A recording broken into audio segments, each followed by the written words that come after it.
CNN global news network کے ساتھ میں ہوں رابیل سید۔ شامل کرتے ہیں آج کی اہم خبر۔ سلیم خان نیلم شاردا کی رپورٹ کے مطابق وادی نیلم کے سیاحتی مقام شاردا میں پاک فوج کے زیر اہتمام سپورٹ فیسٹیول کا انعقاد۔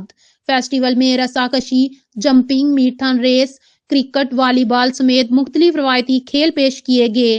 عوام علاقہ سمیت مختلف اسکولوں کے طلباء طالبات نے شرکت کی۔ مختلف اسکولوں کے طلباء طالبات نے ٹیبلو پیش کر کے شرکاء سے خوب داد سمیٹی۔ شاردا سپورٹ فیسٹیول میں شائقین نے کثیر تعداد میں شرکت کر کے فیسٹیول سے خوب لطف اندوز ہوئے۔ پاک فوج کے بریگیڈیئر کمانڈر نے بہترین کارکردگی کا مظاہرہ کرنے والے کھلاڑیوں میں انعامات تقسیم کیے۔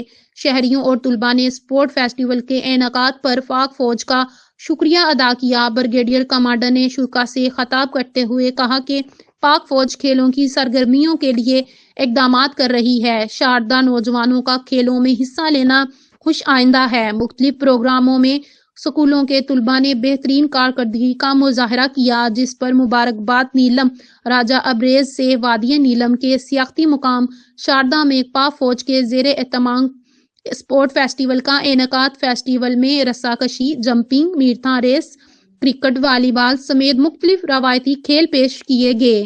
عوام علاقہ سمیت مختلف اسکولوں کے طلباء طالبات نے شرکت کی۔ مختلف اسکولوں کے طلباء طالبات نے ٹیبلو پیش کر کے شرکاء سے خوب داد سمیٹی۔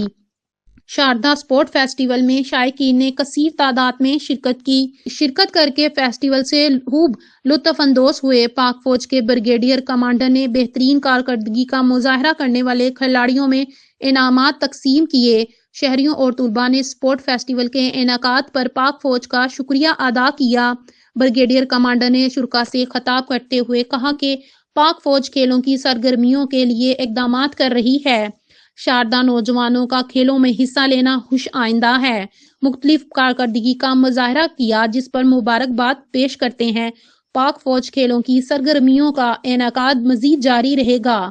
انہوں نے کہا کہ شاردا سپورٹ فیسٹیول میں موسم کی شدت کے باوجود شہریوں کی شرکت حوصلہ افزا ہے۔ پاک فوج کھیلوں کی سرگرمیوں کا انعقاد مزید جاری رکھے گا۔ انہوں نے کہا کہ شاردا سپورٹ فیسٹیول میں موسم کی شدت کے باوجود شہریوں کی شرکت حوصلہ افزا ہے۔